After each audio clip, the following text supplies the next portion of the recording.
उसने सबको मुझसे छीन लिया है। सारे रास्ते बंद हो चुके हैं, सारी तरकीबें नाकाम हो चुकी हैं। अब बस आप ही मेरा सहारा है। एक आप ही है जिसकी गवाही पर कोई उंगली नहीं उठा सकता। एक आप ही है जो मुझे मेरा खोया हुआ मुकाम दिला सकती है। दादी अम्मी, अपनी दुआ के लिए हिम्मत कीजिए और उठिए।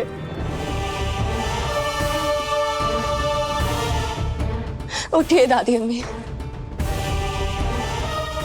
और गजल के इरादे सबको बता दीजिए। अपनी दुआ के लिए उठिए, हिम्मत कीजिए दादी अम्मी। यहाँ से भागकर गजल ने अपनी अगली चाल चल दी है। अब खुदा ही जानता है कि उसका अगला कदम क्या है। Thank you.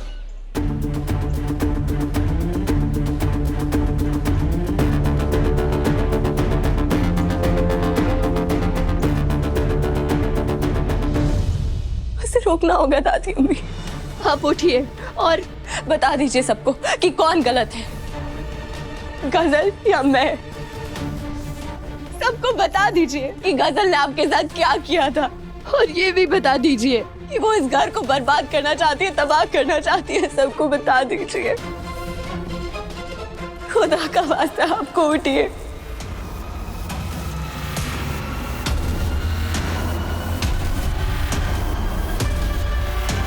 दादी अम्मी, आप अपनी दुआ के साथ हैं ना?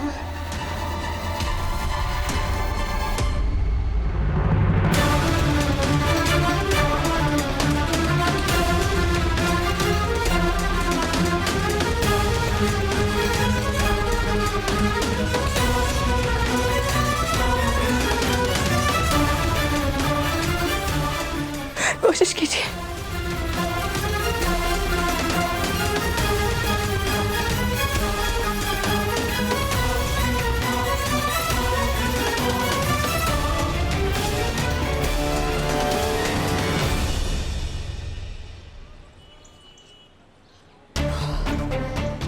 भागते भागते पैर दुखने लग गए। इधर अभी तक मुझे ढूंढता हुआ आया क्यों नहीं? जज्बात में इतनी दूर मत निकल जाना गजल, ये इधर तुझे ढूंढ ही ना पाए। कोई बात नहीं, धीरे धीरे चल। हीर को जमने में वक्त लगता है। और निशानियां छोड़नी होगी ताकि आशिक अपनी महबूबा को ढूंढ सके।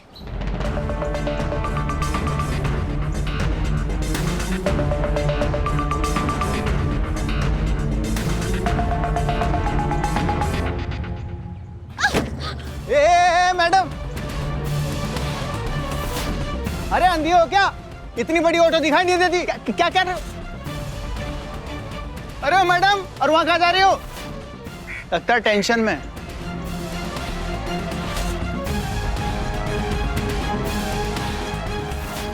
निशानी नंबर 2 भी ठीक जगह पर लग चुकी है।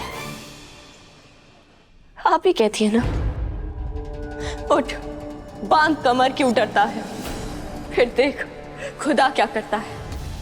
उठिए दादी अम्मी, अपनी दुआ के लिए, अपने हैदर के लिए कोशिश कीजिए। दादी अम्मी उठिए।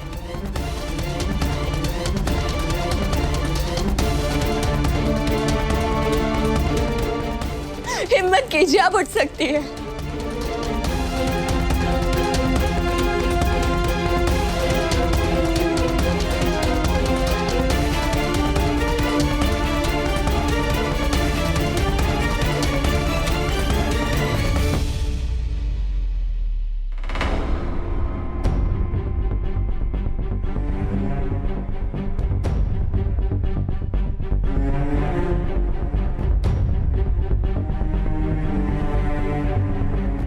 दादी अम्मी को ऐसे हौसला नहीं मिलेगा, मुझे कुछ और करना होगा। दादी अम्मी, आपको याद है जब हैदर, कायनात, रूहान आपकी गोद में खेला करते थे?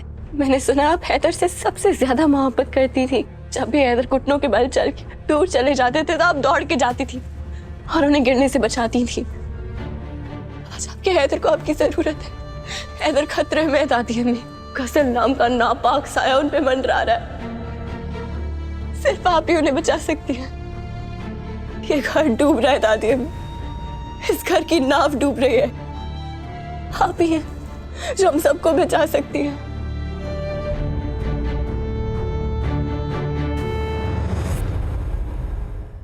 रूहान को भी आपकी जरूरत है। आपको याद है जब बचपन में दोनों भाई लड़ते थे तो आप ही उनकी गलतफहमी दूर करती थी और उन्हें बचाती थी, लड़ने से रोकती थी। आज गजल की वजह से दोनों भाइयों में दरार पैदा हो गई है। दोनों एक दूसरे की शक्ल तक नहीं देखना चाहते हैं, नफरत करते एक दूसरे से। ये सब सिर्फ गजल की वजह से, क्योंकि उसने रूहान के मन में हैदर के खिलाफ गलतफहमी पैदा की है। अब सिर्फ आप हैं जो दोनों भाइयों की गलतफहमी को दूर कर सकती हैं। उठिए दादी अम्मी, हिम्मत कीजिए और उठिए दादी अम्मी, वरना आपकी दुआएं, आपकी इबादतें, इस घर के लिए आपने जितनी नमाजें पढ़ी हैं सब जाया चली जाएंगी। इस घर की बुनियाद कमजोर हो चुकी है, दीवारें ढहने में वक्त नहीं लगेगा। उठ जाइए इससे पहले कि सब बर्बाद हो जाए। उठिए दादी अम्मी, आपको उठना होगा। कोशिश कीजिए, उठिए, हिम्मत कीजिए। मैं तेरे पोते रूहान को मारूंगी, और वो भी तेरी आंखों के सामने। उसके बाद मारूंगी मैं तुम्हारे प्यारे बेटे राहत साहब को, और फिर मारूंगी मैं तेरी प्यारी चहेती दुआ को। मुझे अख्तर खानदान को कब्रिस्तान पहुंचाने में जरा सी भी झिझक नहीं होगी, और अगर इस सब के बाद हैदर ने मुझे नहीं अपनाया तो मैं उसे भी जिंदा नहीं छोड़ूंगी। उठिए दादी अम्मी, उठिए, गजल के नापाक इरादों के बारे में सबको बता दीजिए। उठिए, हिम्मत कीजिए।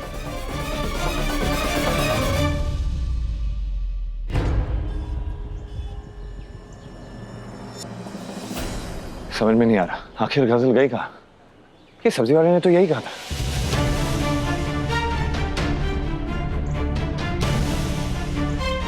गजल, गजल, गजल! या अल्लाह, मदद।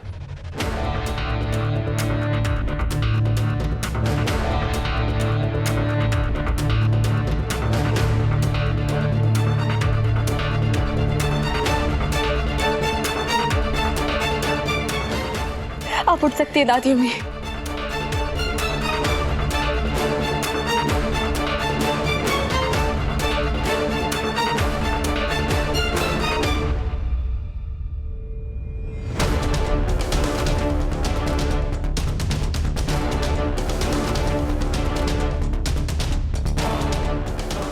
बहुत खूब, अब कर सकती है, शाबाश। कोशिश करते रहिए।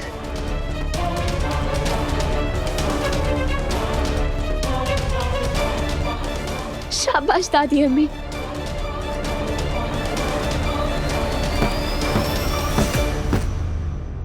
या अल्लाह, दादी अम्मी संभालिए।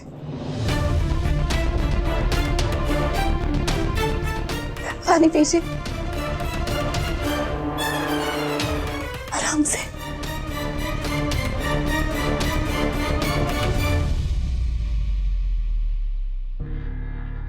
मुझे माफ कर दीजिए, मैं इतनी खुदगर्ज कैसे हो सकती हूँ। गजल को बेनकाब करने की बेचैनी में मैंने आपको तकलीफ में डाल दिया। मैं क्या करती, मेरे पास इसके अलावा कोई और रास्ता नहीं था। मैंने सोचा अपनी किस्मत आजमाने पर मैं कितनी बड़ी खुदगर्ज हूँ। मुझे माफ कर दीजिए।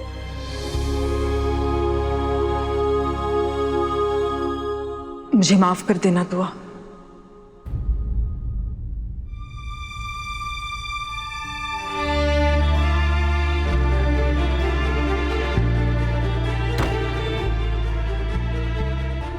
दुआ, आज मैंने अपनी जिंदगी का सबसे बड़ा गुनाह किया है। मैं अपनी ही नजरों में गिर चुकी हूँ। खुदा के लिए मुझे माफ कर दो दुआ, मुझे माफ कर। चुप हो जाइए, मुझे आपकी एक भी बात नहीं सुननी है। हैदर बिल्कुल ठीक कहते थे, आप जैसी औरत पे कभी यकीन करना ही नहीं चाहिए था। आज मैंने जो कुछ भी किया मुझे उसका जरा सा भी पछतावा नहीं है। जानती है क्यों? क्योंकि मैं अपने घर से अपने खानदान से मोहब्बत करती हूँ। मुझे हैदर की फिक्र है, रूहान की फिक्र है। आप तो उसकी भी नहीं हो सकी जिससे आपने पैदा किया है।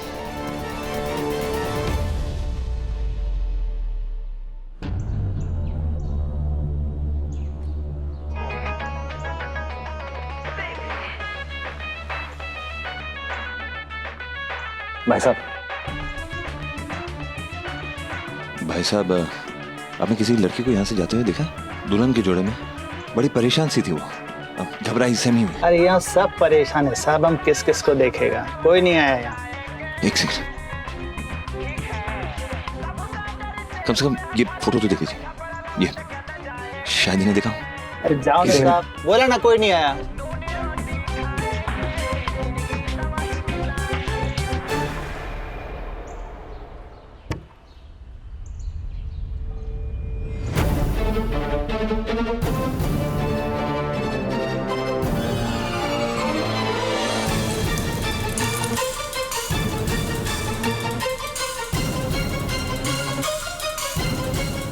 ये तो असल की लड़की है। हेलो बॉस, ये तुम्हारी गाड़ी से लटक रहा तो उसी लड़की का। अरे जाओ ना भाई, कितनी बार बोला है। जो सवाल पूछ रहा हूँ उसका जवाब दे, वरना इस चेन की तरह तुझे भी लटका दूंगा। बताता हूँ सर, एक पागल सी लड़की जबरदस्ती मेरे ऑटो से टकरा गई थी। वो उधर गई है खाई की तरफ, मरने गई होगी, लगता है आत्महत्या करने का इरादा होगा सर। आपका झगड़ा हुआ था साहब? अरे रुक जाइए साहब, वो लड़की अब तक मर गई होगी। चुप! वो नहीं मर सकती क्योंकि मैं उसे मरने नहीं दूंगा।